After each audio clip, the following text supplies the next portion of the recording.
This is Join Us in France, episode 254. Bonjour, I'm Annie Sargent, and Join Us in France is a podcast where you'll hear pragmatic advice for your next trip to France. Hopefully you'll get inspired to go beyond Paris and enjoy the rest of France too. Today, let's talk about a variety of cost-effective ways to travel around France, within France, with my guest, David Blanc. Last week, I published an episode about booking an open-jaw ticket to France using miles, and today we talk about budget travel within France. It turns out that there are a lot of options to get around France that you may have never heard of, but are totally worth looking into. David Blanc is a tour guide in Paris. You can find him on the website showmeparis.fr. I've met him in person last time I was in Paris. He's a great guy. Show notes for this episode are on joinusinfrance.com/254, the number 254.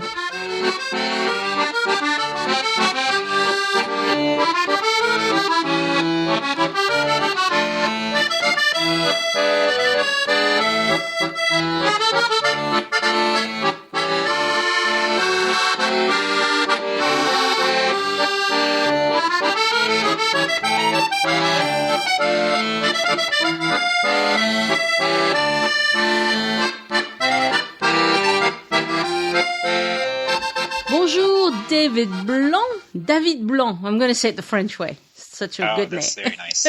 Bonjour, Annie. Bonjour. Welcome to Join Us in France. It's lovely to have you. Thank you. So, David, you are a tour guide in Paris, and you are also, I met you through a side gig that you do. It's called World Radio Paris, and it's a radio station that broadcasts in Paris and also in the Nice area, right? Correct, yes. Right, and 5 years now. Right, and you've picked up Join Us in France as well as many other programs. Yeah, we try to be the hub for English-speaking content, quality talk shows in English in France. Right. And today, so because you are French and your English is excellent, by the way, congratulations. Thank you. I wanted to talk with you about the things that French people do to have, to find cost-effective travel options within France. Cost-effective, and of course we're going to talk about convenience and all the reasons why we choose this over that and all the possibilities, because I think most foreign visitors, they don't really have all the options at their fingertip. So it might be good to list them all. True. When you come to this country, you usually fly a major airline, then you take the taxi to go to the city, and then you book your TGV train to go maybe to the south.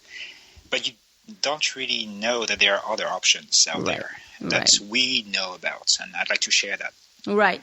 And see, one thing that I do all the time, because I live in Toulouse and I've lived in the US for a long time. So anytime we would come visit France when I lived in the US, we would always find our flights all the way to Toulouse.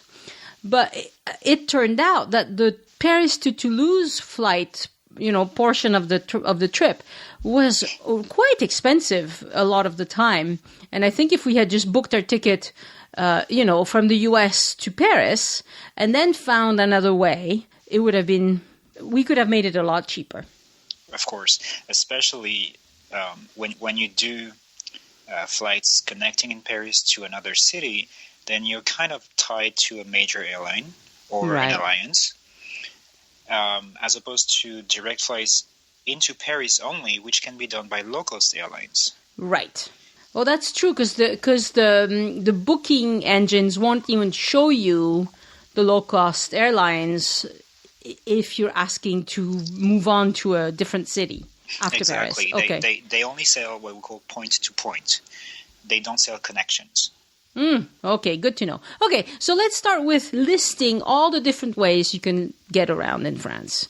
The most obvious way is the airplane. Okay, so first of all, let's talk about traveling within France. So short haul, and also if you want to visit Europe out of France, what are your different options? So there are a number of low-cost airlines operating from Paris and a few regional airports around the country as well. But of course, the major carrier is Air France, and it flies a number of routes and regional routes with its partner subsidiary called HOP. And the prices can be really high on Air France unless you book over 40 days in advance and include a Saturday night within your round-trip ticket. Oh, I didn't know about the Saturday night. Yep. It makes things a lot cheaper because you're not considered a business person. I see. And so note that you can easily use your Delta Airlines miles for flights within France because it's the same SkyTeam Alliance. So, for example, if you want to book Paris to Marseille with your miles, it'll cost you as little as 6,000 miles, which is not much, and 23 euros in airport taxes. So it's really worth looking into that as well if you want to find a flight within France. Also, there's one competitor to Air France on one route only. It's EasyJet, and they fly from Paris to Nice. Now, most of the other routes within France, and there are a lot of them, like 50 different routes, are operated by Air France. So there's no competition and the prices are really high. Now, there are EasyJet flights between Toulouse and Paris. I've taken them. Yeah, to the main airport, which is CDG, I believe. Orly is no more used by EasyJet. So it's not as convenient. It's farther away from Paris, yes. Right. And to be honest, the prices of EasyJet on that particular route are very similar to Air France. Very high. Yeah. So EasyJet is considered a medium-cost airline. It's not so much a low-cost anymore. Right. Just a word, you can get good deals from Paris to other European cities, particularly if you fly with no suitcase or no checked luggage on Ryanair, EasyJet, Transavia, and Vueling. Yeah. These are the four major low-cost airlines operating out of Paris and France in general. Right. So sure, it's amazing to get a ticket to Barcelona for 20 euros, but be careful. I've done that on Vueling. Yeah, but Vueling flies out of Orly Airport, so that's quite okay. Yeah. However, you should pay attention to the departure airport for other airlines like Ryanair. They often offer the cheapest ticket, but they charge also for overhead luggage, which is kind of ridiculous. Yeah. And they use a distant airport, which is about 50 miles north of Paris, called Beauvais. And it is served from Paris by a bus service, and that costs 16 euros one way. So when you factor in this plus the extra time it takes to get there, like an hour and a half, then it might not be worth the price difference. Yeah, Ryanair. I've taken Ryanair because our daughter was studied it for a little bit in Glasgow, and so to visit her, there was a direct flight between Carcassonne and Glasgow. So we booked that. We drove to Carcassonne and left our car and whatever, because it's pretty close from Toulouse. But it was such a bad experience. It was just not. It usually is. No, it was. Yeah. They try to make money off of everything except the tickets. Yeah. So they charge for everything, and they make you charge for like printing your tickets at the airport, a huge amount of money, like 50 euros or something. So it's ridiculous. But you're right. Ryanair has this very unique policy that basically they serve small regional airports, linking them to Northern European capital, particularly in England. Yeah. And for almost nothing, because the regional councils in France pay them like a major subsidy to operate the route. Okay. So that's why they do it. Yeah. I was like surprised. I mean, I had never flown in or out of Carcassonne before. It was like a very small airport, and very, very small. Like it looks like a private jet airport. It's so small. Yes, and so they usually stay alive. Those airports stay open thanks to Ryanair. Yeah. So it's employment and activity, but it's really subsidized heavily. Mm-hmm. Yeah, EasyJet, I've had much better experiences with EasyJet. because you can, if you check a bag, you're going to be upgrading anyway, so you're going to get advanced boarding and all of that. It's not bad. By comparison to Ryanair, EasyJet is very good. Yeah. And the key element you have to remember for low-cost airlines is the fact that you have to book a long time in advance. Yeah. They tend to be very expensive if you book in the last few days before the flight. Yes. So if you plan your trip like 6 months up to a year in advance, then you will be able to get very, very good deals on those airlines. Yes. And Vueling, I have also flown Vueling. It was fine, but I hear terrible stories about delays and flights being late, chronically on Vueling. So, but I only took them once. Certain routes, especially those going to Spain, because they overwork their staff there. Yeah, we were Frankfurt to Barcelona, so it was. Yeah, it's not surprising. Yeah. All right, so maybe we could focus now on the long-haul flights. Mm-hmm. So there are several low-cost airlines now flying into Paris from overseas, and I'll focus on the U.S. Norwegian is the most famous. It serves about a dozen U.S. cities direct to Paris, and you can fly across the Atlantic for sometimes under $300 round trip. Right. So it's very, very low. Right. But there's no checked luggage in that price, and no meal either. So you have to add if you need that. Mm-hmm. So another great airline operating a direct service recently. They started recently from San Francisco to Paris Orly on a brand new aircraft, the A350, so it's very comfortable. It's called French Bee. French Bee, huh? Yes, and they're very aggressive as well in terms of fares. So is it like the letter B? No, like the bumblebee. The bumblebee, okay. And so they had to change their name from French Blue to French Bee because of a problem with the naming in the U.S. To operate out of San Francisco, the name Blue was already taken by another airline. Yeah. Anyway, so now it's French Bee, and so they operate a route from Paris to Tahiti via San Francisco, and the flight from San Francisco to Paris is very cheap. So that's also interesting. So can you get it cheap? Because very often these deals only work if you originate in the U.S. Have you found these fares to work in the reverse as well? It's both ways. So French Bee and Norwegian operate as pure low-cost airlines, just like EasyJet. You can buy a one-way, and it won't cost you more than half of a round trip. Huh. So and it doesn't matter if you start your trip in Paris or if you started in wherever, Boston.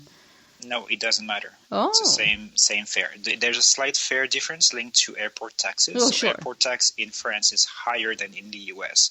So typically the price of a ticket from Paris to, say, Boston will be higher than the reverse. Interesting. But that's only because of airport tax difference. Very interesting. I didn't know that. Oh, maybe you saved me a bunch of money. Mm-hmm. Next time I go to the US.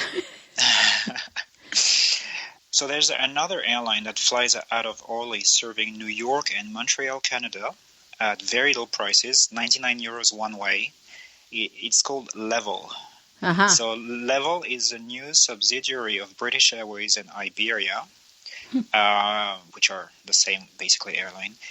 And they also fly brand new planes, same concept as Norwegian. So I've flown Level a couple of times. They also go to the French Caribbean islands. And perfect service. Actually, no service at all. But they bring you the food that you order on the screen. So it looks like it's really good service because you get your food when you want it and you get what you want. So it's a very new approach to flying. Mm-hmm. So your meal is not included. You pay for it for a small fee, like a sandwich is about €6, but you order from the screen, and the staff will just bring it to you to your seat. And it's really wrong to associate low-cost airlines to bad service or bad seats or bad screen or movie entertainment. No, yeah, not necessarily. it's not the case at all. Norwegian has a Wi-Fi on board, for example, when Air France has it on very few aircrafts. And the screen quality and the movie offered on the flight is much better on Norwegian or French B or Level than it is on Air France. So yeah, it's a difficult competition for the mainstream airlines. However, I just want to add a word about durability of these low-cost airlines. Long-haul low-cost is still a new thing out there, and they don't know if it's financially viable in the long run. So we saw a number of low-cost airlines failing, like WoW Air or Primera Air last year, and very recently XL Airways. Buyer beware. Beware, just do a background check on those airlines before you choose them. I would be a little cautious with Norwegian because they've always been on the verge of bankruptcy, and they keep on being refinanced by the Norwegian government, which is an issue with the European Union. So they're facing sort of a bleak future, but we don't know at this stage. But Level might be. Yeah, Level and French B are much better because they are part of large, very profitable airlines. Right. So there's holding company. There's also some flights between Montreal and Toulouse. It used to be just in the summer, but let me look them up. Direct flights from Canada to other cities are usually operated by Air Canada or Air Transat. I was Air Transat for a long time, and I think now it's Air Canada. So it depends. Certain cities like Marseille are served by both. So it's also a good option if you want to fly directly to Provence, for example, to transit via Montreal. Sometimes it's much more affordable. So it's a good option as well. But they are mainstream companies, so it's not low cost. It's still in the $600-700 range. I'm seeing some around like 800. Okay. So maybe now we could focus on other forms of transportation within the country. First of all, I'd like to mention something maybe in the US you're familiar with, the coaches, the bus companies. So it's very usual to travel by bus between cities in the US on Greyhound or Peter Pan. So we have the same system here. It's become more popular in the last 2-3 years with the new law that became enforced by the current president, actually, when he was a minister. So there are several bus companies, such as BlaBlaBus or Flixbus, and they operate low-cost lines between cities and also to different European destinations. Now, a word about the bus station in Paris, which is a little hard to find. Be careful. It's along the Seine River, but it's kind of hidden. So it's called the Bercy bus station, but it's not at the Bercy metro station, so it's very confusing. So you have to look it up on Google Maps to find it. Just allow yourself a good amount of time to find it. So is it like a walk between the metro station and the...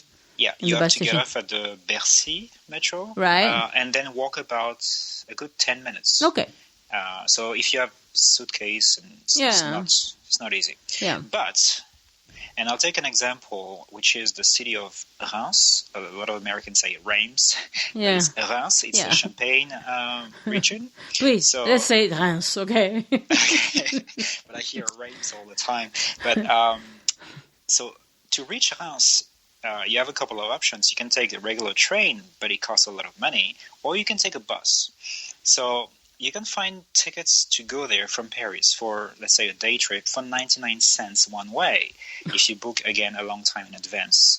Wow. What company does that? Flixbus. Flixbus.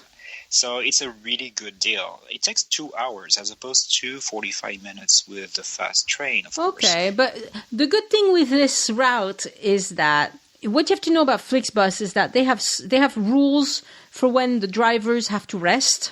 And so they can only drive, like, I think it's 3 or 4 hours, and then they have to stop for 45 minutes.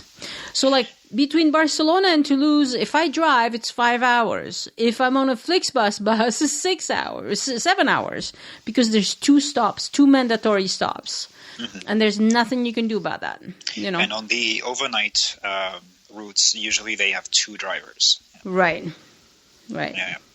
But just be careful also with the drop-off points. In the case of Reims, once again, the bus station is quite far from the center town. So if you wanted to reach the cathedral, the famous cathedral in Reims, you'll have to ride a tramway for about 20 minutes. Oh, okay. So it's not as convenient as a train. Right. But then again, if you have a lot of time and a little money, it's a good option. Right. So in Toulouse, for example, all of these buses, they depart from right next to the train station.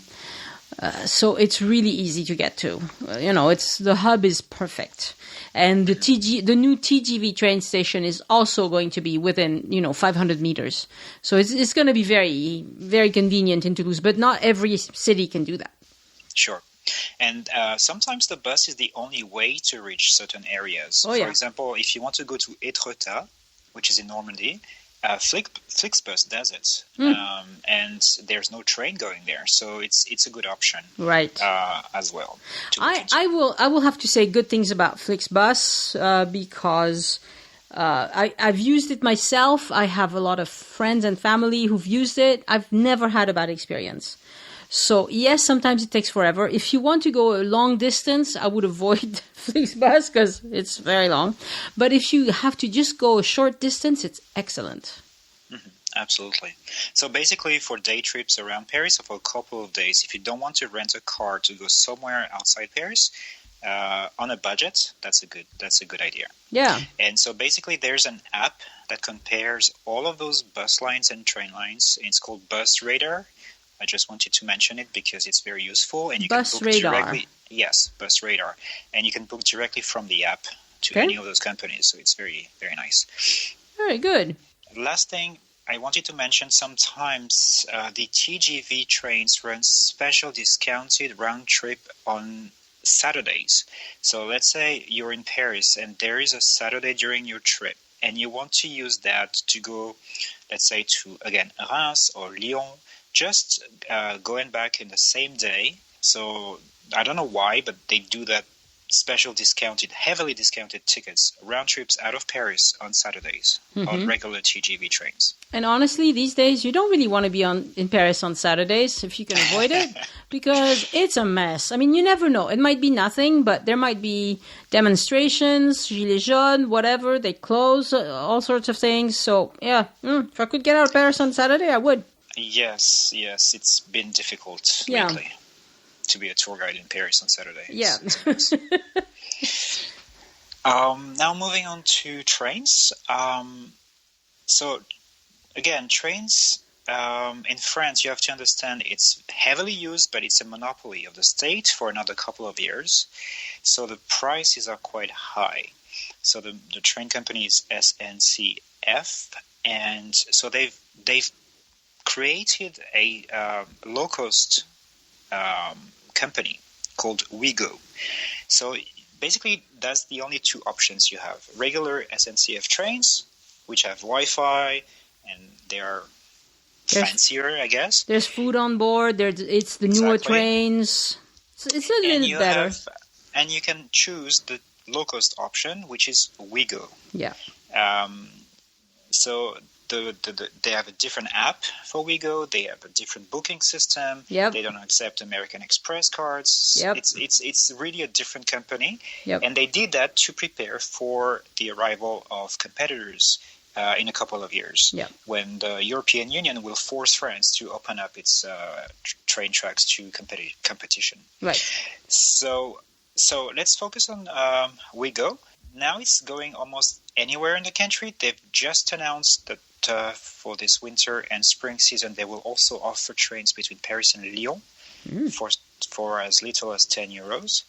So it's basically, if you book right when they start the sales of those tickets, which is twice a year, so once in early October, once in, I believe, June, then you get 10 euro tickets to anywhere in the country. So it's really nice. It's really nice. And Ouigo is, it's a TGV train. So as far as the time you're going to spend on the train, it's exactly the same.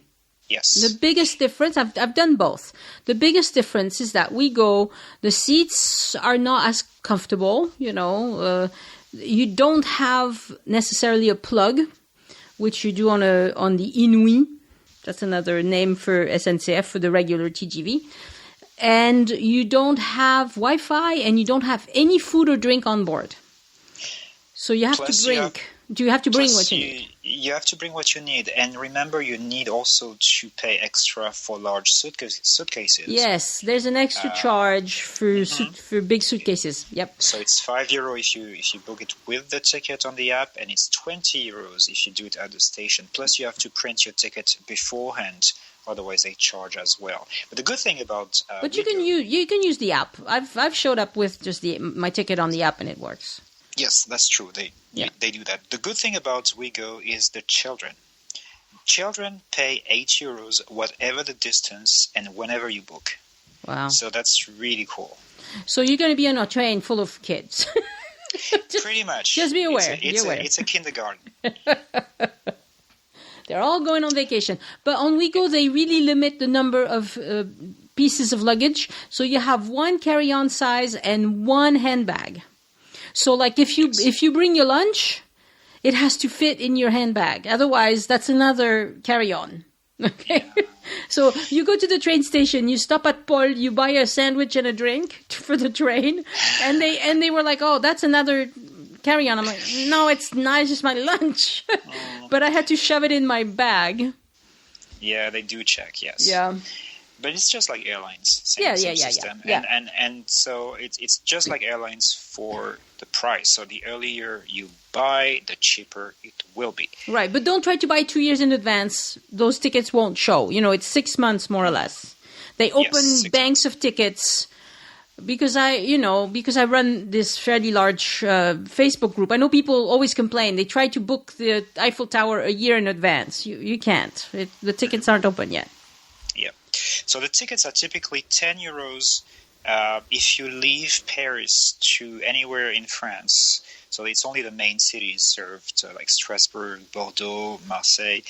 Toulouse. If you leave, and Toulouse now. If you leave from Massy, that's a little south of Paris, served by the RERB train, or if you leave from Disneyland. And it's €19 one way if you leave from a station within the city of Paris.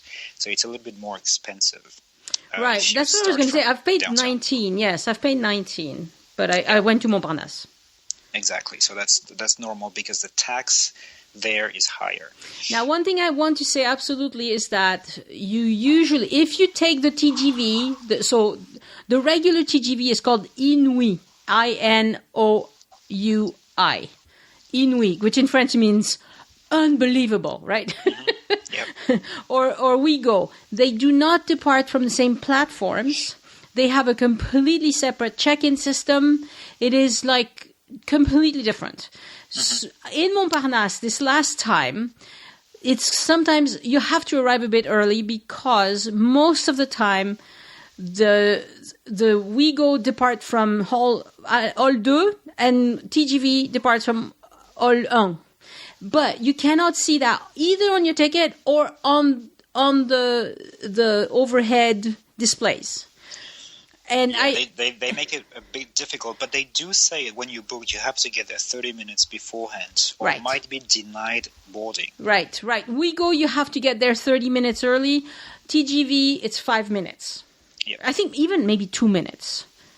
It's really, as long as the door is open. Yeah, TGV, you can run into the train pretty much, but not Ouigo. Well, the only difference, and that's why they can offer such low prices, is that there's no controller on board with Ouigo most of the time. And so it costs them a lot less to operate those trains. There's basically only a driver, a conductor, and someone cleaning the train from time to time, but that's it. And that's it, yeah. It requires less personnel on board. Right. But also I wanted to mention one last thing about the trains. You can... If you had to take a regular TGV at the last minute, sometimes people resell their tickets. They paper old-fashioned tickets can be swapped, given to another client. And there's a website for that. It's called Troc de Train, but it's all in French, so I'm afraid it's difficult if you don't speak French. Right. But be aware that there is an option of sometimes swapping or exchanging a ticket at a much lower price. And for a regular TGV, you can go to the train station and change the date completely, and you will pay. If your train was supposed to be within 5 days, you will pay $10 for the cancellation, for the change fee. And if it's after 5 days, it's like €5 cancellation fee. I did this a couple weeks ago, so I know this. Yes, but you have to go to the train station. Correct, and also because you bought a regular price ticket. Yes. So the TGV are priced in two different ways. There's discounted tickets that could not be swapped or exchanged, right? Called Prems, and then those unfortunately you cannot change. Right. No, I think I paid 65 between Toulouse and Paris, which is a normal standard price. Yeah, and these can be exchanged for €10. Correct. Yeah. All right, that's for the trains, and finally maybe a focus on cars. I have a lot of clients who ask me about renting a car to go to Normandy or to do a tour in the Champagne region or see the castles in the Loire Valley. So it's never very easy to rent a car in France. There are different options to do it low cost, so I'll go over them. First of all, there's a very popular website, which is also a sort of a French tech success spreading to Europe. It's called BlaBlaCar. Yeah. So BlaBlaCar is basically people who have planned a journey with a private car, but there's only one or two persons doing the trip. So basically there are a couple of seats empty in their car, and they basically offer them for a small price to other people. Right. So if you go to this app, BlaBlaCar, you can travel with complete strangers, but for a very low price on a private car. Right. And so you can read the reviews of the driver, if the person drives well, etc. And you can get good prices. Again, my example, Reims to Paris or vice versa could be found for about 8 to 10 euros, as opposed to 45 euros by train. Right. Yes. The difficulty with BlaBlaCar is that they usually don't want to come pick you up wherever you are, so you're going to have to go to a meeting point somewhere. And also, I mean, it's going to be French people. So if you want to practice your French, it's excellent. I encourage you to do that. But if you don't speak French, it might be a little bit awkward to be sitting there with a person who you can't talk to. Especially if you go from Paris to Nice, which is about a 12-hour drive. Yeah, it's a long way. It's a long way to be stuck with someone you can't speak with. But if you want to practice your French, it's excellent. Mm-hmm, absolutely. You can also rent a private car from an individual for a day or two. Really? Yes, absolutely. Particularly here in Paris, it's very popular because, as you may know, Parisians don't own cars. Right. So whenever they want to leave the city, they do that. And it's usually cheaper than renting from a traditional rental company. So the most popular service is called Drivey, but there are many others.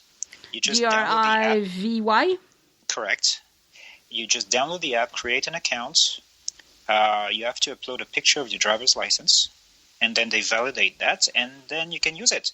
So you choose a car nearby at the price that you like, and then you have a meeting point and date and time, and you meet the owner of the car. You sign a small contract, which is a standard one, which comes with full insurance, and you can run away with the car. Well, hopefully you come back. Yes, hopefully you come back. So that's a good option as well. But then again, some level of French will probably be required to do that. But that's what locals do. Yeah. And a lot of Parisians don't really need a car thanks to those services. Right. Now, if you want to rent from a regular rental car company, I strongly recommend to do it from a TGV station, like Gare du Nord, or Montparnasse or Saint-Lazare. CDG. From experience, Gare du Nord, the North train station, or CDG have the lowest prices due to heavy competition. So Yeah, Montparnasse was awfully expensive. I checked this a few weeks ago. I wanted to just get the car for the day, and they wanted like 250 euros for the day.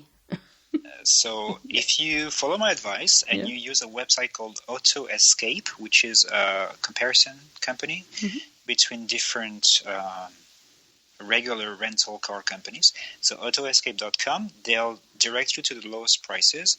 And I find it to be much lower than what you find on Expedia or Kayak. So that's my advice. And I regularly find prices from typical, usual, famous company like Alamo for 29 euros for the day with unlimited mileage. Which is a nice bonus, especially if you want to do Normandy in 2 days, like a lot of people want. Yeah. Otherwise, you will go over the mileage limitation, and the final bill will go up sharply upon your return. Right. So you may want to check that your contract says unlimited mileage. Right. Also, if you do rent a car, you have to return it with a tank that would be full, and please don't do that inside Paris, because gas prices within Paris are usually 30% higher than outside the city. Right, and you'll never find a gas station either. If you don't know what they look like, you won't find them. Exactly, very small. Yeah. And also, same thing for highways. Don't put gas in your tank on a station on a highway, because on a filling station, they have to pay heavy taxes to the highway operator. Right. So, again, it's going to be a much... Yeah, it's a good 30% more. But the advantage of gassing up on the highway is that they always have attendants. And so if your American credit card, for some reason, doesn't want to work with this machine, and sometimes they are very prickly, the attendant can run your card. Whereas if you're at a Auchan or, one of these grocery stores, supermarket that has a gas station, most of the time, if it won't take your card... You're done. You're dead in the water. So it's true. Yeah, it's true. So. And most of them will not take American Express, unfortunately. But the cheapest gas option is, like you were saying, on the parking lot of a supermarket. Yeah. Anywhere in France. Yeah, Leclerc is famously pretty competitive. Carrefour is good. Yeah. Yeah. So finally, you don't have to accept optional insurance when you rent a car if you pay and give the deposit using certain premium credit cards. So, for example, a Gold American Express or Visa, that will cover those extra insurances. Right. You don't have to do that. But I would check with them, because I've read stories again on the group where people say, I thought I was protected and I wasn't. So you just need to, check. Sure. I'd like to finish with a few reminders. So we talked about flying. We talked about trains. It is very usual to fly in the U.S. You don't even think about taking a train. But in France, it's the opposite. Trains are faster. If you want to fly from Paris to Bordeaux or Marseille, just the train is faster. The train is faster, for sure. Mm-hmm. Also, and I hear this almost every time I have clients here in Paris, landing at Charles de Gaulle Airport on a work day early in the morning from the US means that you will be spending at least 2 hours stuck in your taxi. Do not ride a taxi at that hour. Yeah. People get really upset. Usually, they get to their hotel, they're exhausted. So I know the taxi or Uber is more comfortable, but be careful. Between 6 a.m. and 10 a.m., it's a really bad idea to enter the city by car. Yeah, 9:30. Yeah, basically. So either you book a flight that gets to Paris later, or take the RERB train that will take you to the heart of Paris in 35 minutes for 10 euros. Yes, of course, but you'll feel like a sardine because you'll be in there with a few thousand of your favorite people. So, yeah. I know, except if you take, and that's another thing we should mention, the RERB has 2 different services from the airport. One is in omnibus and stops at every station, and that's the sardine one, or the direct train. And they have a direct train. Every other train is direct to Gare du Nord, so that that is fine. That's completely. Oh, but that only goes to Gare du Nord. Well, then it continues on to Châtelet-Léal and the rest of the city. But yeah, a lot of people might. Do you have to change? Do you have to change trains at Gare du Nord? Well, it depends where your hotel is, and you can reuse the same ticket to use the metro to connect to your final destination in the city. No, but I mean, can you take like this express train from CDG to Châtelet or I don't know Notre Dame? Absolutely. Okay, without change. The first stop will be Gare du Nord, and then Châtelet, and then Notre Dame, etc. Okay.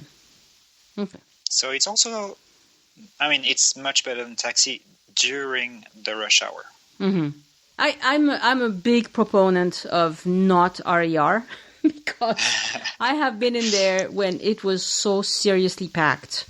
And I'd rather sit in a taxi, because it's a standard fare between the airport and city center anyway. It's depending which airport and where you're going, it will be between 35 and 55.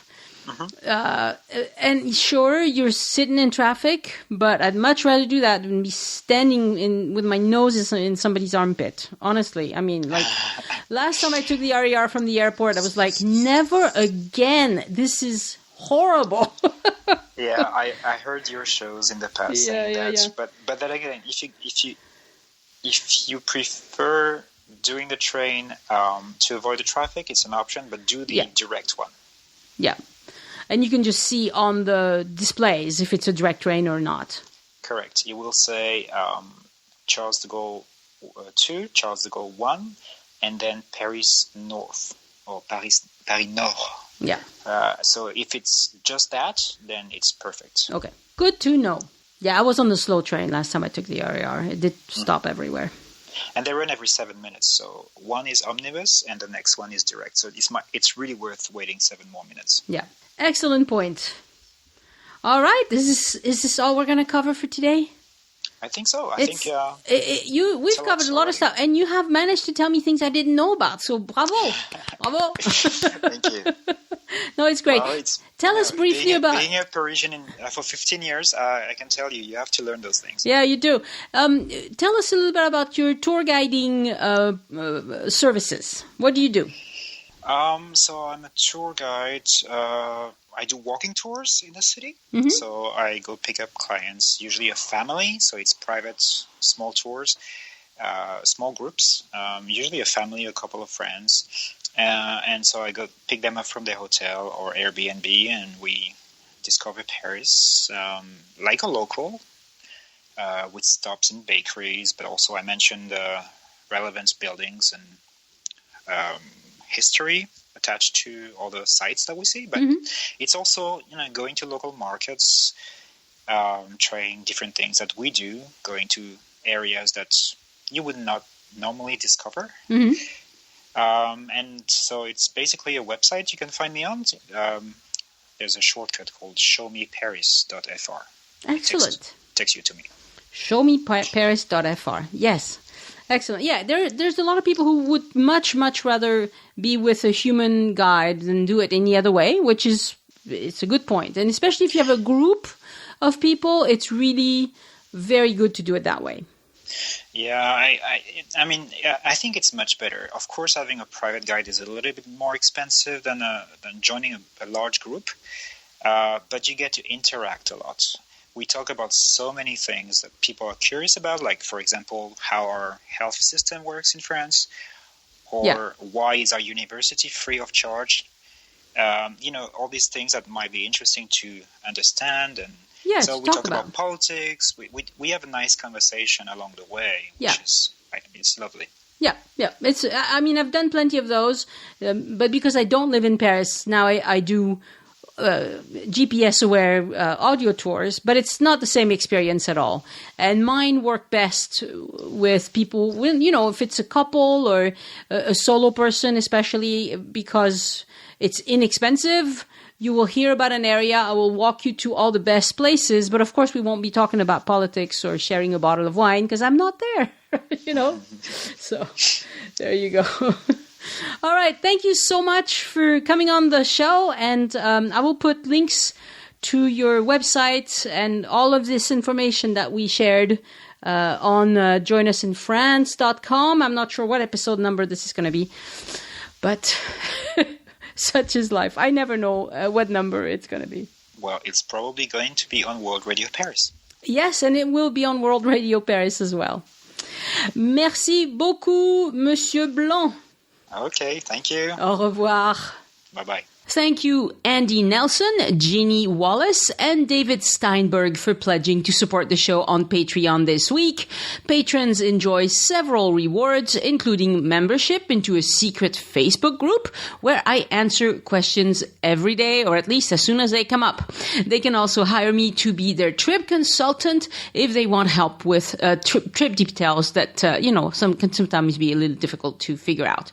Visit patreon.com/join us. That's Patreon.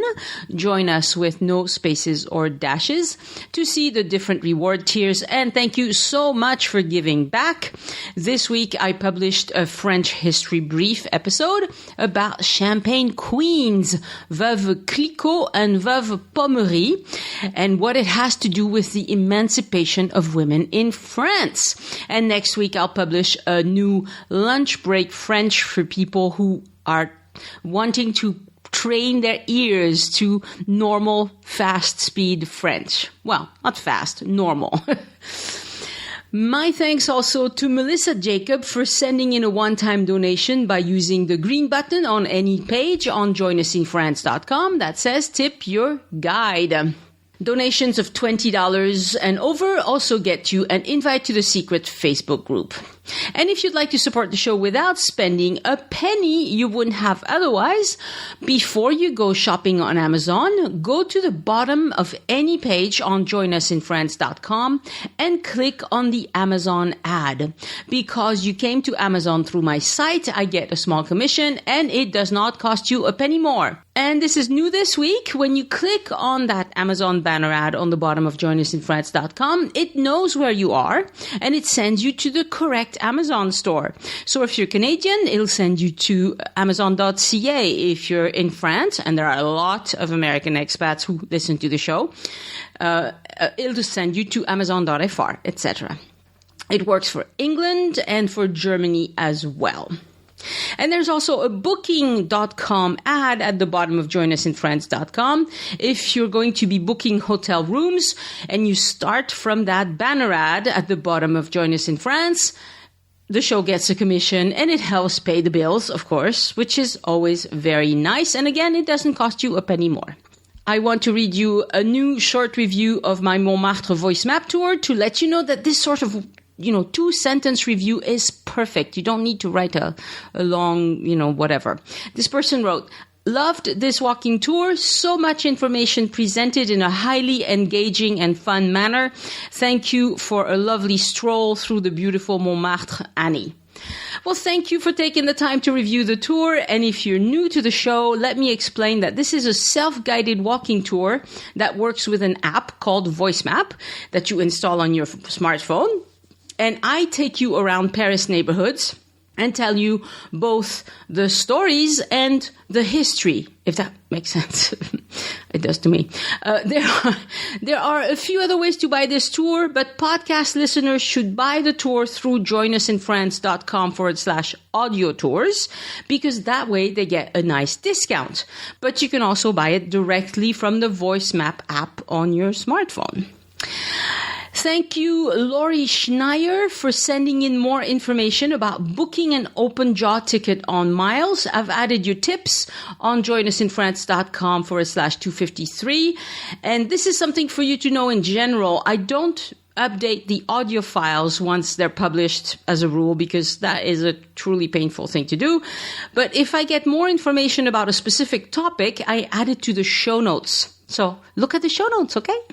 Nothing much is happening in my neck of the woods. Same old, but I kind of like that. The weather is turning cooler and a bit rainy.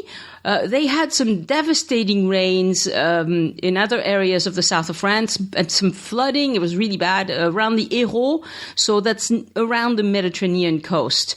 In Toulouse, it got windy and there were some, branches that broke and whatever, but it was not a big deal for us. And next week, I'm going to be helping Elise get started on her tour of Toulouse on VoiceMap. Yes, I'm so excited.